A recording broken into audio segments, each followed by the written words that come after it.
Hello students, आपण पुढचा part continue करणार आहोत. यामध्ये थोडंसं महत्त्वाचा पार्ट आहे. त्याच्या मागचं जे लेक्चर होतं ते फार बेसिक लेक्चर होतं. त्याच्यामध्ये आपण carbohydrates, protein, fats, vitamins, minerals, nutrient, nutrition, त्याच्यानंतर वॉटर, फायबर, महत्त्वाच्या गोष्टी काही चर्चा केलेल्या आहेत त्या लेसनमध्ये. आता जो पार्ट आहे तो या लेसनचा मेन पार्ट आहे. त्याच्यामध्ये तुम्हाला थोडंसं आपण हे शिकलो, की बाबा आपल्या बॉडीमधल्या लाईफ प्रोसेसेस स्मूथली चालण्यासाठी आपल्याला एनर्जीची गरज आहे. पण नेमकं ती एनर्जी तयार होते कसं? ही प्रोसेस आपल्याला ग्लायकोलिसिस ही प्रोसेस या सेशनमध्ये आपल्याला कंप्लीट करायचं आहे. रेस्पिरेशन कोणत्या टाईपचे असतात? नेमकं त्याच्यामध्ये काय होतंय? हे आपल्याला या सेशनमध्ये चर्चा करायचं आहे. ओके. तर समजून घेऊ हे पुढचा पार्ट.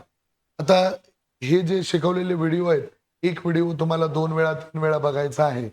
आम्ही जे 1 तासामध्ये शिकवतो इथं काही डिस्टर्ब नसतं, काही नसतं. त्याच्यामुळं बराचसा पोर्शन एका तासामध्ये शिकवून होतो, पण समजून घेणं होत नाही. तो व्हिडिओ 2 वेळा 3 वेळा बघावा लागेल, तर तुम्हाला समजते. 1 वेळा बघितल्यानंतर समजल्यासारखं वाटतं तुम्हाला, पण तसं होत नाही ते.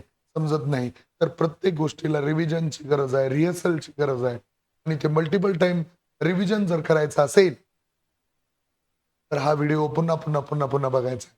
संध्याकाळी करेक्ट 9 वाजता एक्झाम आहेत. संपूर्ण महाराष्ट्रामधून विद्यार्थी जॉइन होत आहेत आपल्याला. रोज विद्यार्थ्यांची संख्या वाढत चाललेली आहे. ते नवीन जॉइन झालेत काल, आज, परवामध्ये. त्या विद्यार्थ्यांनी करेक्ट 9 वाजता ॲपमध्ये लाईव्ह राहायचं. तिथे अटेंडन्स चालू असते 8:50 ला अटेंडन्स द्यायचं आणि बॅचेसमध्ये जाऊन टेस्टमध्ये करेक्ट 9 वाजता टेस्ट अटेम्प्ट करायची आहे. ओके. चला तर मग बघूया हे नेमकं काय आहे याच्यामध्ये. थोडंसं जे कन्फ्युजन होतं आतापर्यंत आपल्याला, की what is the breathing and what is the respiration. आतापर्यंत आपल्याला माहिती आहे ब्रीथिंग म्हणजे काय आणि रेस्पिरेशन म्हणजे काय. दोन्ही एकच आहे असं आपल्याला वाटतंय. मग तसं असतंय का बघूया चला. की नेमकं ब्रीदिंग काय आणि रेस्पिरेशन काय? बघा आता ब्रीदिंग म्हणलं तर काय होतंय? आपल्याला एवढंच माहित होतं बाबा, की ऑक्सिजन घ्यायचा आहे, कार्बन डायऑक्साईड रिलीज करायचा आहे. पण नेमकं एकाच कन्सेप्टवर हे 2 नावं कशी आली पहा.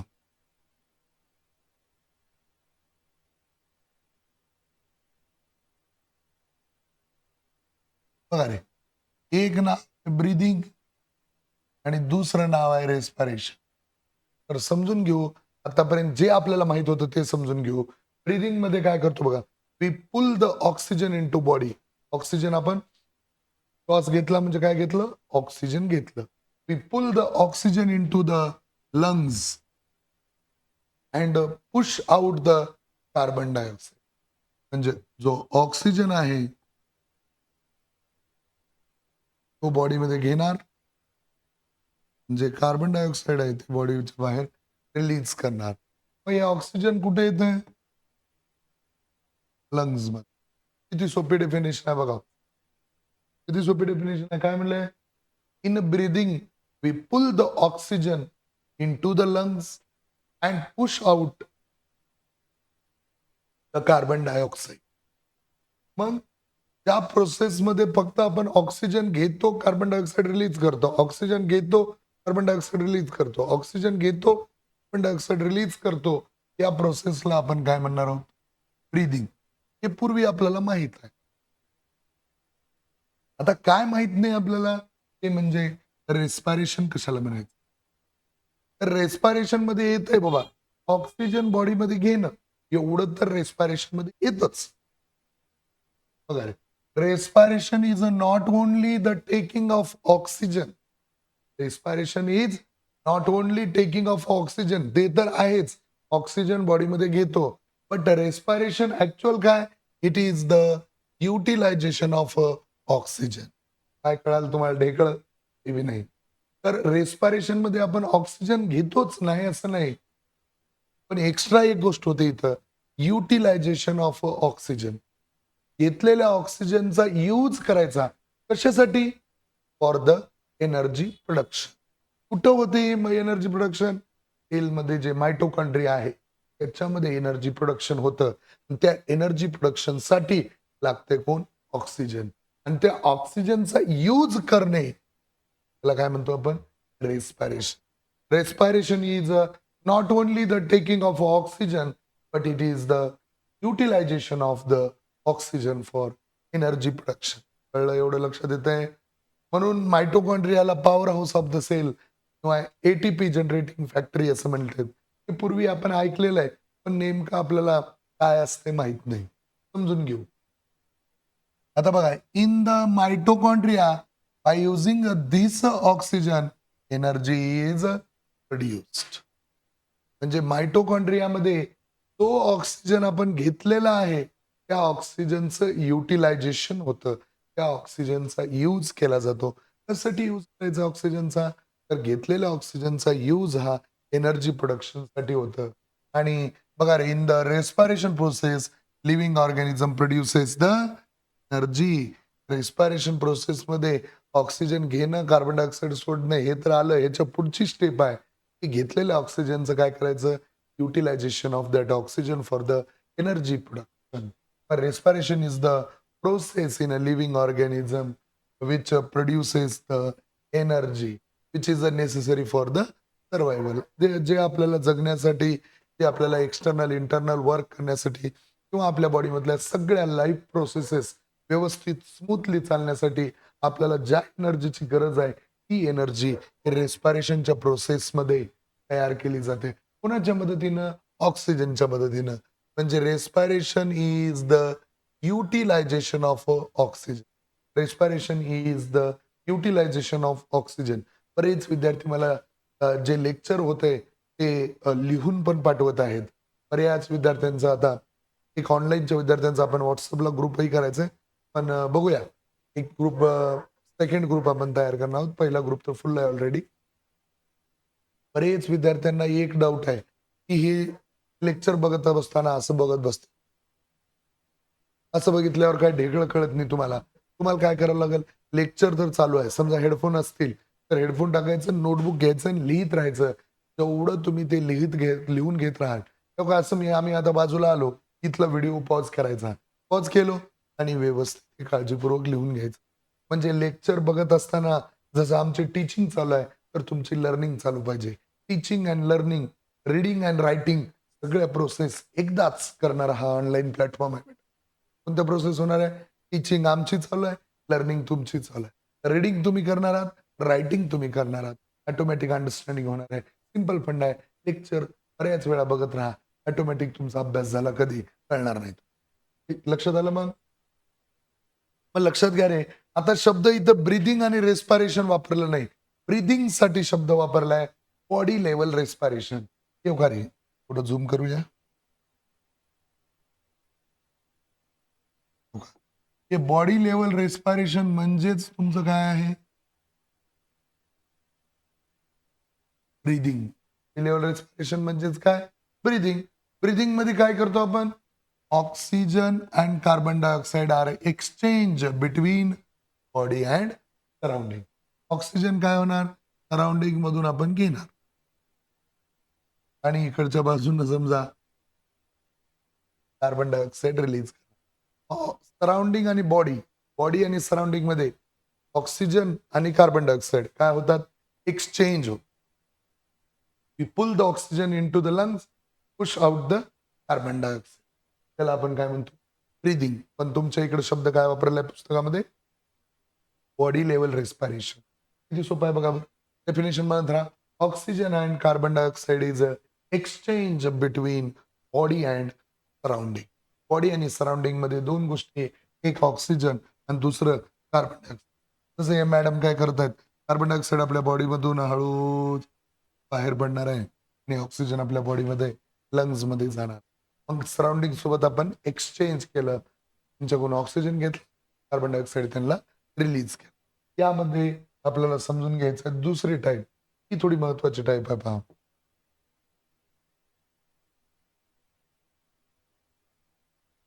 हे कोणतं आहे? सेल्युलर लेवल रेस्पिरेशन म्हणजेच रेस्पिरेशन. याच्यामध्ये काय करतो की फूड स्टफ ऑक्सिडाइज्ड, म्हणजे त्या रिॲक्शन मध्ये ऑक्सिडेशन शब्द बघा. Oxy means oxy, oxygen. आणि डेशन मीन्स ऍडिशन. मग ज्या रिॲक्शन मध्ये ऑक्सिजनचे ऍडिशन होते त्याला म्हणायचं ऑक्सिडेशन. मग फूड स्टफ आर ऑक्सिडाइज म्हणजे जे फूड स्टफ म्हणजे ग्लुकोज आपण घेणार आहोत त्याच्यासोबत अजून कोणाची गरज आहे, ऑक्सिजनची गरज आहे. आणि त्याचं ऑक्सिडेशन करायचं आहे कोणाच्या कोणाच्या मदतीनं, विथ ऑर विदाऊट ऑक्सिजन. इथं काय होतं बघा, एनर्जी प्रोडक्शन दोन प्रकारे होते.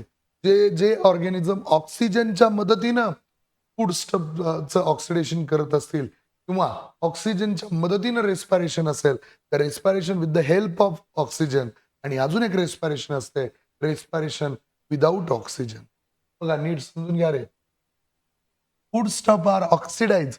आपण फूड स्टफ म्हणजे ग्लुकोजचं ऑक्सिडेशन करणार आहोत त्याच्यामध्ये दोन चॉईस आहेत. ग्लुकोजचं ऑक्सिडेशन करणार आहोत त्याच्यामध्ये दोन चॉईस आहेत. एक आपण करणार आहोत विथ ऑक्सिजन, त्याला म्हणायचं एरोबिक रेस्पिरेशन.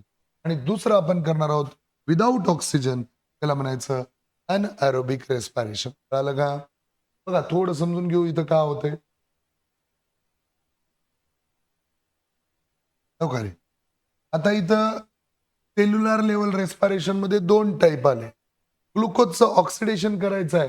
हो का रे? ग्लुकोजचं काय होणार आहे, food stuffs are oxidise with the help of oxygen, त्याला म्हणतात aerobic respiration.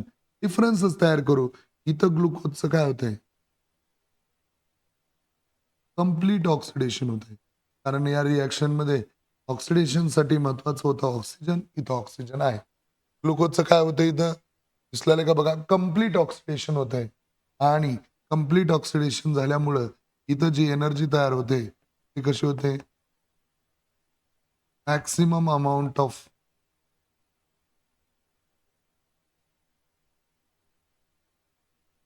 Energy is release. इथं काय होतंय, जास्तीत जास्त अमाऊंटची एनर्जी रिलीज होते. पण अनएरोबिक मध्ये काय होते बघा, ग्लुकोजचं इनकम्प्लीट ऑक्सिडेशन होते. ग्लुकोजचं काय होतंय, इनकम्प्लीट ऑक्सिडेशन होत आहे. आणि इथं जी एनर्जी तयार होते ती लेस अमाऊंट ऑफ एनर्जी इथं तयार होते. झाला डिफरन्सच तयार झाला. एक्सरसाइज मध्ये तुम्हाला ऑलरेडी एक डिफरन्स दिलेला आहे. मग सांगता येईल तुम्हाला, ज्या respiration respiration with the help of oxygen त्याला म्हणायचं aerobic respiration. Respiration without oxygen त्याला म्हणायचं अनएरोबिक रेस्पिरेशन. एरोबिक मध्ये कम्प्लीट ऑक्सिडेशन होत आहे, अनएरोबिक मध्ये इनकम्प्लीट ऑक्सिडेशन होते. एरोबिक मध्ये maximum amount of energy release होते, अनएरोबिक मध्ये लेस अमाऊंट ऑफ एनर्जी. हे जे काही पॉइंट आहेत ते डिफरन्स मध्ये लक्षात घेऊ. एक रेस्पिरेशन बघितलं आपण, एक असते बॉडी लेवल रेस्पिरेशन, दुसरं असते cellular level respiration. Cellular respiration मध्ये दोन येतात, एक with oxygen, without oxygen. With oxygen म्हणजेच एरोबिक रेस्पिरेशन, विदाऊट ऑक्सिजन म्हणजेच अनएरोबिक रेस्पिरेशन. कळालं एवढं, काही अडचण, सोपं आहे, बेसिक आहे. आता जे एरोबिक रेस्पिरेशन आपण चर्चा करणार आहोत. एरोबिक रेस्पिरेशन मध्ये कशा पद्धतीने एनर्जी रिलीज होते आपण थोडस चर्चा करणार आहोत. तर एरोबिक रेस्पिरेशन मध्ये जे ग्लुकोजचं ऑक्सिडेशन आहे ते कम्प्लीट ऑक्सिडेशन होते, बरोबर आहे. इथं जी एनर्जी तयार होणार आहे ती मॅक्सिमम एनर्जी तयार होणार आहे. मग ही एनर्जी बनण्याची प्रोसेस तीन स्टेप मध्ये काम करते. एक ग्लायकोलिसिस, दोन ट्रायकार्बो ऑक्झिलिक ऍसिड सायकल, आणि तिसरं आहे इलेक्ट्रॉन ट्रान्सफर चेन रिॲक्शन. रे या सगळ्या प्रोसेसला शॉर्टकट मध्ये ग्लायकोलिसिस असं नाव दिले. मग ग्लायकोलिसिस मध्ये ग्लायकोलिसिस एक पॉइंट आहे, एक पॉइंट आहे आणि हे एक पॉइंट आहे. तर जेव्हा 5 मार्काला क्वेश्चन आला ग्लायकोलिसिस विचारलं त्याच्यामध्ये 4च पॉइंट आहेत ह्या ग्लायकोलिसिस, एवढंच लिहून जमणार. हे बी लिहावं लागते, हे बी लिहावं लागते, सगळंच लिहावं लागतं. मग पूर्ण ग्लायकोलिसिस प्रोसेस मधली पहिली स्टेप जरी ग्लायकोलिसिस असली तर त्याच्यानंतर किती स्टेप येणार आहेत, दोन. म्हणत राहा, पहिली स्टेप कोणती आहे, ग्लायकोलिसिस. दुसरी कोणती आहे, त्याला TCA सायकल म्हणतात. कोणतं cycle, TCA try carboxylic acid cycle, किंवा दुसरं नाव आहे त्याला क्रेब सायकल. कोणतं सायकल म्हणतात, TCA सायकल किंवा क्रेब सायकल. इलेक्ट्रॉन इलेक्ट्रॉन म्हणलं तर ई ट्रान्सफर चेन रिॲक्शन म्हणजे ETC रिॲक्शन. लक्षात ठेवा शॉर्टकट. एक TCA सायकल आहे आणि 2 ETC रिॲक्शन. 3 स्टेप कोणते कोणते येतात म्हणत राहा. एक माझ्याबरोबर बोलत राहा. एक glycolysis, 2 TCA cycle, tricarboxylic acid cycle त्यालाच म्हणतात क्रेब सायकल, आणि तिसरं असतंय ETC electron transfer chain reaction. म्हणजे आता ह्या 3 प्रोसिजर जर तुम्ही एक्सप्लेन केलात तर 5 मार्क पडणार आहेत. हे फक्त एक एक्सप्लेन करून 5 मार्क मिळत नाहीत. कन्सेप्ट अवघड आहे का? 100% अवघड आहे, काही अडचण नाही. पण हा व्हिडिओ 2-3 वेळा बघितल्यानंतर तुम्हाला ऑटोमॅटिक लक्षात येईल, कारण शब्द सगळे नवीन आहेत. पण नंबर 1 आपल्याला स्टडी करायचं आहे आता कोणतं? ग्लायकोलिसिस. मग स्टेप नंबर 1 कोणते आपले आता? ग्लायकोलिसिस. बघा रे, ग्लायकोलिसिस शब्द बघा. Glycolysis means breaking of glucose. सोप्या भाषेत काय सांगता येईल? Glycolysis is breakdown of glucose. पण कसलं ब्रेकडाऊन? Enzymatic breakdown. कसलं ब्रेकडाऊन? एन्झाईम कळते? एन्झाईम एक असे केमिकल आहेत आपल्या बॉडीमध्ये असणारे, ते काय करतील, आपल्या बॉडीमध्ये जेवढ्या काही सेल्युलर रिॲक्शन असतील किंवा डायजेशन असेल, अशा जेवढ्या रिॲक्शन होतात आपल्या बॉडीमध्ये, त्या रिॲक्शनची स्पीड वाढवते. कोण वाढवतं speed? Enzyme. Enzymatic breakdown of the glucose त्याला म्हणायचं ग्लायकोलिसिस.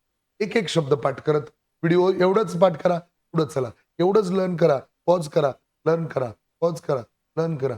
समजलं? पुढे चला. बघा समजून घ्या रे, काय म्हणले बघा.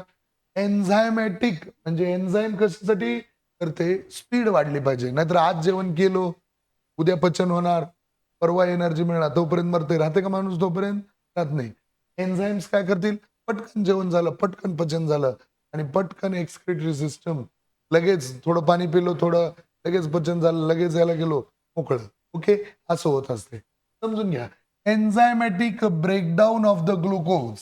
Enzymatic breakdown of the glucose म्हणजे एन्झाईम्स मदतीनं ग्लुकोजचं आपल्याला काय करायचं आहे? ब्रेकडाऊन करायचं आहे. म्हणजे ग्लुकोजचे तुकडे तुकडे तुकडे तुकडे करायचे. बघा रे, जेवण करत असताना चपाती पोळी खात असताना आपण एक पूर्ण चपाती डायरेक्ट नाही खात. त्याला अगोदर कट करतो, मग एक कोर घेतो, मग त्याच्यातला एक तुकडा घेतो. ते पण दाताने, असं म्हणलं जातं जुने लोक सायन्स, ते 32 वेळा चावलं पाहिजे. त्याच्यानं काय होईल? त्याचे बारीक तुकडे होते. मग डायजेस्टिव्ह सिस्टम अजून त्याला ब्रेकडाऊन करते. पहिल्या लेसनमध्ये शिकलो बघा. डायजेस्टिव्ह सिस्टम काय करते? कॉम्प्लेक्स फूडचं कन्व्हर्जन सिंपल सोल्युबल न्यूट्रिएंट्स फॉर्ममध्ये करते. अशा पद्धतीने एवढं सिंपल करते की ते डिझॉल्व्ह झालं पाहिजे, ते विरघळलं पाहिजे. कशामध्ये? ते मिक्स झालं पाहिजे ब्लडमध्ये. एवढं सिंपल करायचं काम कोण करते? Digestive system. कळतं एवढं? इझी. समजून घेऊ. मग आता काय होणार आहे इथं? Enzymatic breakdown of the glucose. आता ग्लुकोजचा फॉर्म्युला तुम्ही नोटीस केला असेल, C6H12O6. मग ग्लुकोजमध्ये जे 6 कार्बन आहेत, तर 3 कार्बन एका बाजूला येऊ द्यायचे. 3 कार्बन म्हणजे 6 कार्बन होतं. त्याच्यामध्ये आपण काय केलं? त्याचे इंटर घेतलं आणि असे 2 तुकडे केले. आलं का लक्षात? बघा काय होतं? ग्लुकोजमध्ये जे 6 कार्बन आहेत, पहिलं तर काय करायचं? सेंटर मधून तुकडे. 3 कार्बन एका बाजूला, 3 कार्बन एका बाजूला. टार्गेट काय आपलं? डेफिनेशन समजून घेऊ. Enzymatic breakdown of the glucose into, आता हे 3 कार्बनचं जे तयार होते त्याला म्हणते पायरुव्हिक ऍसिड. शब्द बघा रे, पायरिक ऍसिड. कोणता ऍसिड आहे? पायरिक ऍसिड. म्हणजे काय झालं? पहिल्या स्टेपमध्ये 6 कार्बनचा जो ग्लुकोज होता, 3-3 कार्बनचे 2 पायरिक ऍसिड तयार झाले. 3-3 कार्बनचे काय झाले? 2 पायरिक ऍसिड तयार झाले. आणि ही प्रोसेस सगळी कुठं होते? सायटोप्लाझम मध्ये. कुठं होते? सायटोप्लाझम. एवढ्यापर्यंत समजून घ्या. ग्लायकोलिसिस म्हणजे काय? Enzymatic breakdown of the glucose. Glycolysis म्हणजे काय? Enzymatic breakdown of the glucose. अशा पद्धतीने इनटू द पायरेट्स म्हणजे 2 पायरिक ऍसिड, अनेक वचनी पायरेट्स. मग काय करायचंय? ही प्रोसेस कुठं होते? सायटोप्लाझम मध्ये. कशा पद्धतीने ब्रेकडाऊन करणार आहोत? 6 कार्बन असलेलं 3 कार्बन 3 कार्बन असे 2 तुकडे करणार आहोत. बघा. आता समजून घ्या रे. ग्लुकोजचा फॉर्म्युला नीट समजून घ्या. ग्लुकोजचा फॉर्म्युला काय? C6H12O6. मग 6 कार्बन असणाऱ्या ग्लुकोजचं सेंटर मधून तुकडे केल्यावर एका बाजूला किती कार्बन आले? 3 कार्बन. दुसऱ्या बाजूला किती कार्बन आले? 3 कार्बन. कळलं? बघा समजून घ्या. तर आपल्याकडं एक फॉर्म्युला तयार झाला. हो का रे?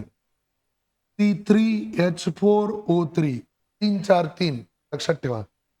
343 C3H4O3 आणि ग्लुकोज मध्ये म्हटलं तर 6 12 6 6 12 6 6 12 6 C6H12O6 6 12 6 आणि पायरिक ऍसिड मध्ये 343 3 4 3 कार्बन हायड्रोजन ऑक्सिजन सगळंच आहे. फक्त काय झालं 6 कार्बनचं डिवायडेशन होऊन 3 कार्बन आले आणि असे किती पायरिक ऍसिड तयार झाले बघा 2 पायरिक ऍसिड. पहिल्या स्टेप मध्ये काय काय मिळालं आपल्याला समजून घेऊ. तर एक गोष्ट एका बाजूला फ्लो चार्ट बी तयार करू. एक समजून घ्या रे तुम्ही बघा एनर्जी जी असते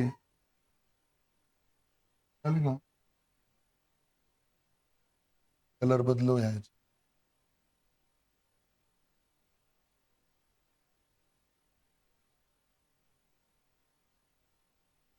एनर्जी असते 2 प्रकारची असते. एक असते डायरेक्ट एनर्जी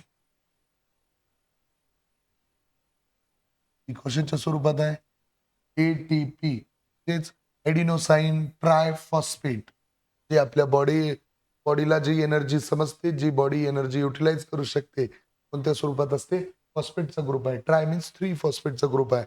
एडिनोसाइन ट्रायफॉस्फेट याला म्हणायचं डायरेक्ट एनर्जी. तर एनर्जी एटीपीच्या स्वरूपात आली तर बॉडी डायरेक्ट त्याला यूज करू शकते. दुसरी एक एनर्जी असते त्याला म्हणायचं इनडायरेक्ट एनर्जी. बघा रे इनडायरेक्ट एनर्जी 2 स्वरूपात असते. एक असतं NADH2 याचे लॉंग फॉर्म दिलेत बघा निकोटिनामाइड डायन्यूक्लियोटाइड अडेनिन डायन्यूक्लियोटाइड असं FADH2 याचे लॉंग फॉर्म टेक्स्ट बुक मध्ये दिलेत. एक FADH2 आहे दुसरं NADH2 आहे. मग हे NADH2 FADH2 मध्ये एनर्जी येणार मग पुन्हा ह्याचं ATP करणार पुन्हा ह्याचं ATP करणार. पण हे मिळताना कशामध्ये मिळतंय NADH2 आणि FADH2 च्या फॉर्म मध्ये. मग थोडस समजून घेऊ आपण नेमकं काय होतं याच्यामध्ये. बघा रे आता पाठीमागे येऊ. जेव्हा एनर्जी पहिल्या स्टेप मध्ये आपल्याला मिळाली पहिल्या स्टेप मध्ये कोणती एनर्जी बघा रे 2 पायरिक ऍसिड मिळाले 2 मॉलिक्युल्स ऑफ पायरिक ऍसिड त्याच्यासोबत मिळाले 2 molecules of ATP direct energy मिळाली पहिल्या स्टेप मध्ये आपल्याला. जसं ऊसाचा रस आहे ऊस टाकायचं त्याच्यामधून रस मिळेल परत टाकायचं परत मिळेल परत टाकायचं परत मिळेल अशा पद्धतीने करायचं आहे.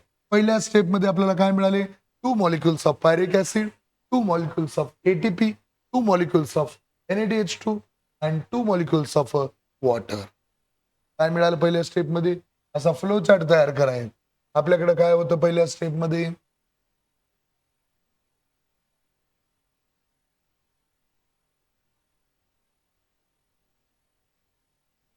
असं एक फ्लो चार्ट तयार करतात. पहिल्या स्टेप मध्ये आपल्याला काय होतं ग्लुकोज याचं काय करणार आहोत आपण एन्झायमॅटिक ब्रेकडाऊन ऑफ ग्लुकोज. ग्लुकोजचं आपण काय करणार आहोत एन्झायमॅटिक ब्रेकडाऊन करणार आहोत. त्याच्यामध्ये काय काय मिळणार आहे मिळाले आपल्याला बघा रे 2 molecules of number 1 NADH2 2 molecules of काय काय मिळालं बघा 2 molecules of ATP 2 molecules of H2O 2 molecules of ATP 2 molecules of H2O आणि सगळ्यात महत्वाचं की इथं न लिहिता मी असं इथं लिहितो. सगळ्यात महत्वाचं आपल्याला मिळाले 2 मॉलिक्युल्स ऑफ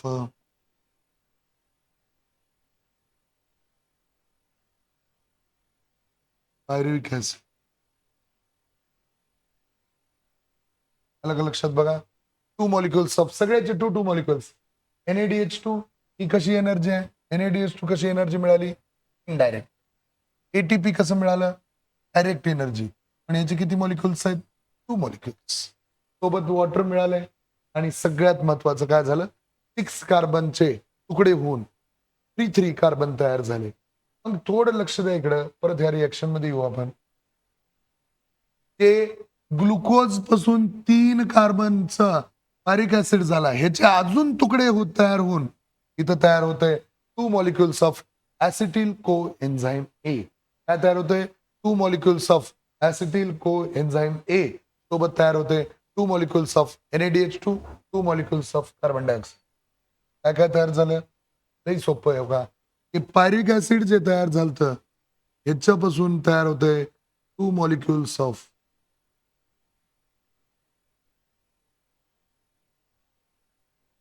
ऍसिटिल कोएन्झाईम ए CoA आणि ह्याच्या सोबत प्लस 2 मॉलिक्युल्स ऑफ NaDH2 तयार झाले आणि 2 मॉलिक्युल्स ऑफ CO2 तयार झाले. बघा नीट समजून घ्या रे. काय काय झालं? तुमच्याकडे होतं ग्लुकोजचं तयार झालं पायरिक ऍसिडचं तयार झालं ऍसिटिल कोएन्झाईम ए. म्हणजे 6 कार्बनचे 3चे पुन्हा तुकडे केल्यावर काय मिळालं तुम्हाला? ऍसिटिल कोएन्झाईम ए. इथपर्यंत क्लिअर आहे? परत एकदा स्टेप समजून घेऊ. एवढं डिटेल बेटा कोणी सांगणार?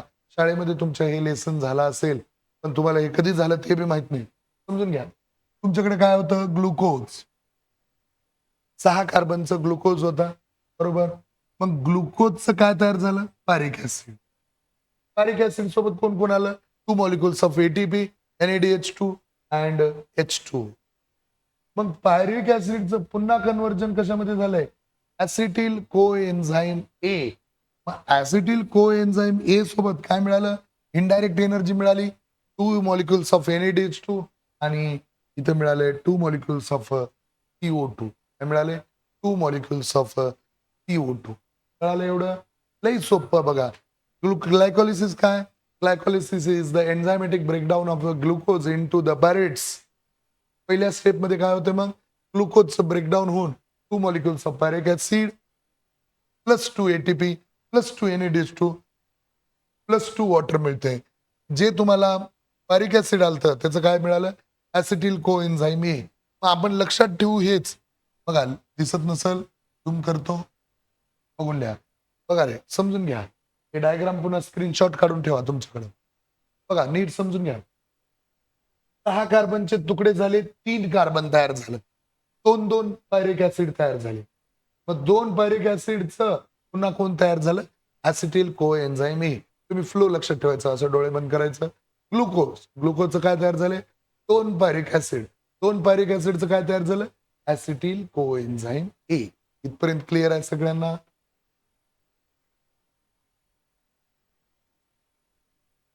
मग यानंतर अप्लाय होते या रिएक्शन नंतर अप्लाय होते TCA सायकल, त्याला आपण म्हणतो ट्राय कार्बो ऑक्झिलिक ऍसिड सायकल. हे कोणतं? ते सायकल अप्लाय केलं हे कोण आहेत सायंटिस्ट? Sir Hans crab. 1900 ते 1981 कार्यकाळ या दरम्यान त्यांनी हे सायकल कसं अप्लाय होतं हे शोधून काढल्यामुळं त्याला नावच दिलं आपण क्रेब सायकल. सायंटिस्टच्या नावावरूनच काय नाव दिलं आपण? Kreb cycle. हे एक सायक्लिकल चेन रिएक्शन आहे. कशी होते बघा रे. आता तुमच्याकडे काय तयार झालं? इकडे समजून घ्या. याच्यावर काय होतं? पायरुव्हिक ऍसिड. पायरिक ऍसिडच्या वर कोण होतं? ग्लुकोज. झालं का तुम्हाला? ग्लुकोजचं तयार झालं पायरिक ऍसिडचं काय तयार झालंय? ऍसिटिल कोएन्झाईम ए. काय तयार झालंय? ऍसिटिल कोएन्झाईम ए. आता ह्याच्यावर अप्लाय होतंय कोणतं सायकल? Krebs cycle. कोणतं सायकल अप्लाय होतंय? Krebs cycle. आणि क्रेब्स सायकल अप्लाय झाल्यामुळं याचा जो ऍसिटिल पार्ट आहे ह्याचे बी तुकडे होतात. ग्लुकोजचे तुकडे झाले पायरिक ऍसिडचे तुकडे झाले ऍसिटिल कोएन्झाइम ए. ऍसिटिल पार्ट आता वेगळा होते. Acetyl part of acetyl coenzyme A is completely oxidise. म्हणजे याच्यामध्ये जो ऍसिटिल पार्ट आहे हे सुद्धा वेगळं होते. आणि सोबत काय काय रिलीज होते बघा, carbon dioxide, water, 3 molecules of NADH2, 1 ATP, 1 FADH2. काय काय तयार झालं? Carbon dioxide, water, 3 NADH2. इथं कंप्लीट करूया आपण.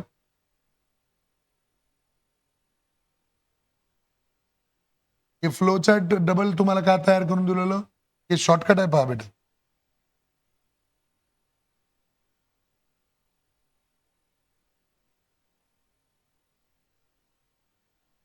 हे जे फ्लोचार्ट तयार करून दिलेलं मी कन्सेप्ट समजत आहे, समजावत तर आहेच, पण तुम्हाला शाळेमध्ये किंवा एक्झाम मध्ये लिहिण्यासाठी आता इथं काय होणार आहे, TCA सायकल अप्लाय केलं.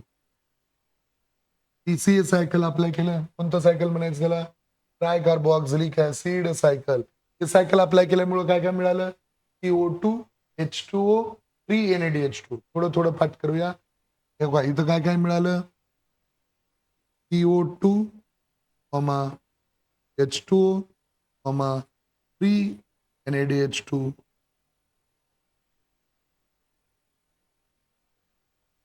प्लस काय मिळालं इथं? 1 ATP, 1 FADH2. काय मिळालं? 1 ATP डायरेक्ट एनर्जी मिळाली, 1 FADH2. तर पहिल्यांदा FADH2 मिळते म्हणजे कोणतं सायकल? TCA cycle. आता तुम्ही कसं लक्षात ठेवायचे? इथं सगळे 2 2 2 2 2 मॉलिक्युल्स आहेत. इथं CO2 H2O सगळं 1 1 1 1 आहे. फक्त NADH2 काय? 3 आहे. लक्षात ठेवा एवढा फरक. प्लस इथे एक्स्ट्रा काय मिळाले मग? जो ऍसिटिल पार्ट आहे, ऍसिटिल पार्ट इज कम्प्लिटली ऑक्सिडाइज. ऍसिटिल पार्टचं सुद्धा इथं काय झालंय? ऑक्सिडेशन झालं. बघा रे, ऍसिटिल पार्टचं काय झालं इथं? ऑक्सिडेशन. पण TCA सायकल मध्ये क्रेब सायकल अप्लाय होत असताना काय काय मिळालं? CO2 ते आपण रेस्पिरेशन मधून बाहेर टाकतो, वॉटर, NADH2, हे सगळं. आता मला सांगा, NADH2 म्हणजे पण एनर्जीच आहे पण इनडायरेक्ट. FADH2 पण एनर्जीच आहे पण कसं आहे? इनडायरेक्ट आहे. ATP तुम्हाला डायरेक्ट एनर्जी मिळाली. डायरेक्ट एनर्जी कुठं कुठं मिळाली?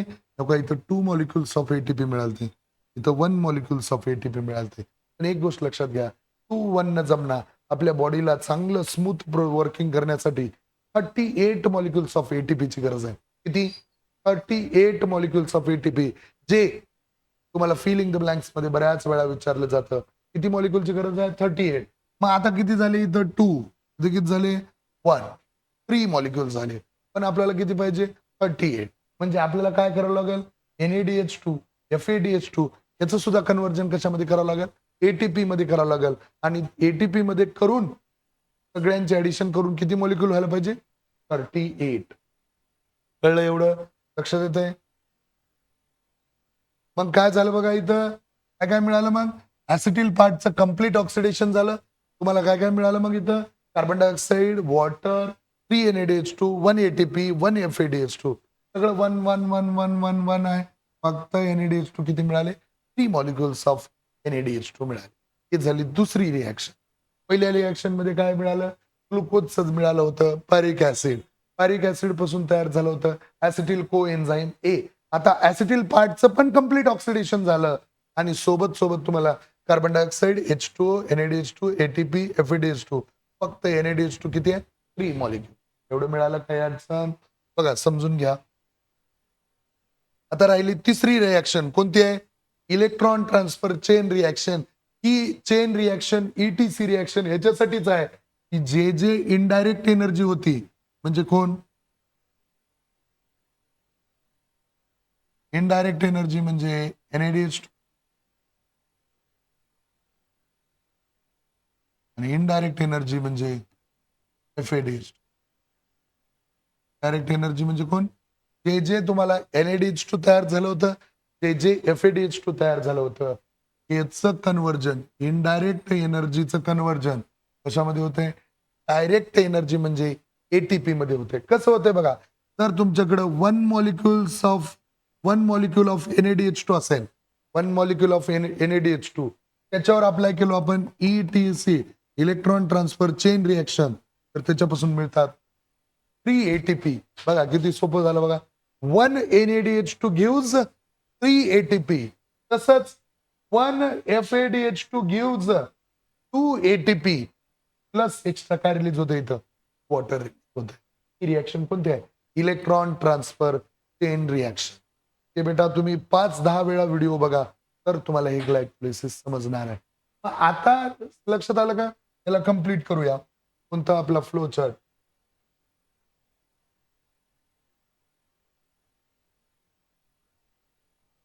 हो का? ह्याच्या खालचंच इथं लिहितो मी. बरोबर? मग आता अप्लाय होते कोणती?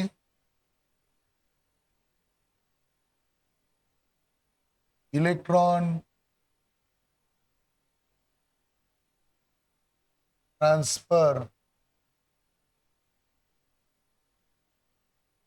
चेन रिएक्शन अप्लाय झाल्यामुळं काय होतंय? डायरेक्ट ते लिहिता येणार नाही परीक्षेत, नको तसं.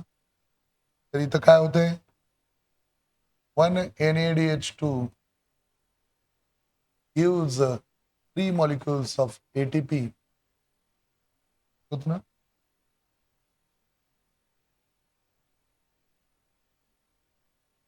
आणि 1 FADH2 gives 2 molecules of ATP plus याच्यासोबत काय रिलीज होते? H2O रिलीज होते.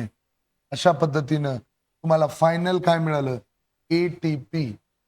कसं कसं गोळा झाली ATP बघा, समजून घ्या रे. हो का? ग्लायकोलिसिस प्रोसेसमध्ये ग्लायकोलिसिस प्रोसेसमध्ये 2 ATP तयार झालते, काही अडचण नाही. NADH2 2 तयार झालते. पण 2 into 3 केल्यावर हे किती होते? 6. असे टोटल किती ATP मिळाले? 8. इलेक्ट्रॉन ट्रान्सफर चेन रिएक्शन मध्ये किती ATP मिळतात? 6. क्रेब्स सायकल सॉरी पॅरिक ऍसिड होत असताना हे पहिले इंटरमिडिएट प्रोसेसमध्ये क्रेब्स सायकलमध्ये सगळे मिळून असे किती ATP मिळतात? 24. आणि सगळे केल्यावर आपल्याला किती ATPची गरज असते? 38 मॉलिक्युल्स ऑफ ATP. हे काहीच लक्षात ठेवायची गरज नाही. तुम्ही फक्त हे लक्षात ठेवा की सगळ्या प्रोसेसमध्ये हे बघा तुम्हाला कुठल्या प्रोसेसमधून किती ATP मिळाले हे आहे. जर हे दिसत नसेल तर कुठल्या प्रोसेसमधून किती ATP मिळाले? नको रे. ग्लायकोलिसिस मधून एवढं, क्रेब्स सायकल मधून एवढं, तर सगळ्यांचं जर टोटल केलं तर टोटल किती येते आपल्याला? 38 मॉलिक्युल्स. टोटल किती येते? 38 मॉलिक्युल्स ऑफ ATP ची आपल्याला गरज असते. आता तुम्हाला अतिशय महत्वाचं याच्यामध्ये कोणतं आहे? डायरेक्ट 5 मार्काला आहे हो का? हे टेबल ड्रॉ केलं की झालं. कसं सांगायचं टेबल तुम्ही? की बाबा पहिलं ग्लुकोज होतं. ग्लुकोजचं काय केलं आपण? एन्झायमॅटिक ब्रेकडाउन केलं. हे जर टेबल दिसत नसेल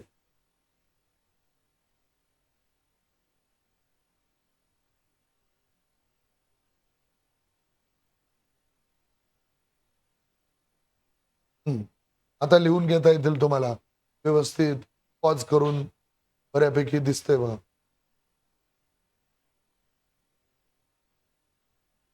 ते एकदम ईझी. आता तुम्ही लिहून घ्या. हो का? इथं व्हिडिओ पॉज करा आणि लिहून घ्या. आता समजून घ्या. पहिलं आपल्याकडे ग्लुकोज होतं. ग्लुकोजचं आपण एन्झायमॅटिक ब्रेकडाउन करणार, तर आपल्याला मिळालं पॅरिक ॲसिड. हे सोबत-सोबत हे त्यांचं द्या सोडून. 2 पॅरिक ॲसिडचं कन्व्हर्जन झालं. ॲसिटिल कोएन्झाइम आहे. मग अप्लाय केलं TCA सायकल. मग ॲसिटिल पार्टचं कंप्लीट ऑक्सिडेशन झालं. बऱ्याच वेळा आपल्याला डायरेक्ट एनर्जी सुद्धा मिळाली. पण इनडायरेक्ट एनर्जीचं डायरेक्ट करण्यासाठी आपण तिसरी रिएक्शन अप्लाय केली. Electron transfer chain reaction. त्याच्यामध्ये NADH2चं कन्व्हर्जन ATP मध्ये, FADH2चं कन्व्हर्जन सुद्धा ATP मध्ये. सोबत-सोबत हे मिळालेलं लक्षात ठेवा. इथं 2 मॉलिक्युल्स ऑफ ईच होतं.